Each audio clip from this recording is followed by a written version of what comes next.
దేవుని నామానికే మహిమ కలుగును గాక. ఆమేన్. చూసారండి, ఈ నికోదేము గారు ఎంతగానో ధర్మశాస్త్రం ఎంతగానో ఆయనకి తెలుసు. ఆ పరిసయ్యులతో ఉండి జీవిస్తూ ఎంతగానో తెలుసుకుని ఎంతగానో ఉన్నా గానీ ఈయన వెళ్ళవలసిన మార్గం, ఈయన తండ్రి యొద్దకు వెళ్ళాల్సిన మార్గం ఎలాగో ఆయనకి తెలియకుండా పోయింది.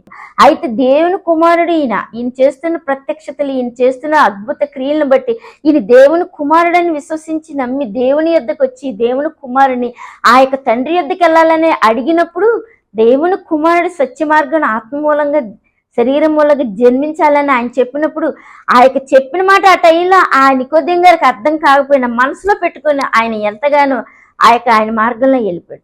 అయితే ఆ యొక్క విన్న మాట ఎప్పుడు ఫలింపగలిగింది?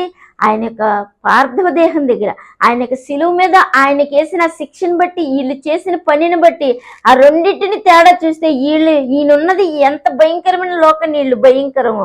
అయితే దేవుని కుమారుడు నిజంగా ఆయన దేవుని మార్గంలోకి వెళ్ళాడు కాబట్టి ఆ దేవుని మార్గంలో జీవించాలి, జన్మించాలన్న విషయం ఆ వాక్య ఫలదీకరణ అప్పుడు తెలిసి ఎంతగానో ఆ పార్థివ దేహంలోనికి ఆయన ఎంతగానో వెళ్ళి ఆయన హత్తుకుని ఆయన కలిగి ఉండి ఆయన బిడ్డయ్యి ఆ వాక్యాన్ని నెరవేర్పు, ఆ వాక్యంలో నుంచి ఇంకా సర్వసత్యంలోనికి వెళ్ళగలిగే భాగ్యాన్ని సంపాదించుకుని కలిగి ఉన్నాడండి. మనం కూడా ఆయన ఎద్దుకు వచ్చి ఆయన మాట విని ఆయన యొక్క యోగ్య మనసుతో ఆయన ప్రేమిస్తే ఆ మాట అనేది ఏదో దేవునికి తెలుసు కాబట్టి ఆయన చూస్తాడు ఆయన కన్నులతో. కాబట్టి మనల్ని ఆ యొక్క మాట యొక్క విధానం, జీవపు దేవుని యొక్క వాక్యపు విధానం తెలియపరిచి మనల్ని కూడా రక్షణ మార్గంలోనికి, జీవాధిపతిని పాదాలు పట్టుకునే భాగ్యంలోనికి క్రీస్తు ప్రభువారే నడిపించగలరు. ఆయన యుద్ధ నిత్య జీవపు ఊట కలదు.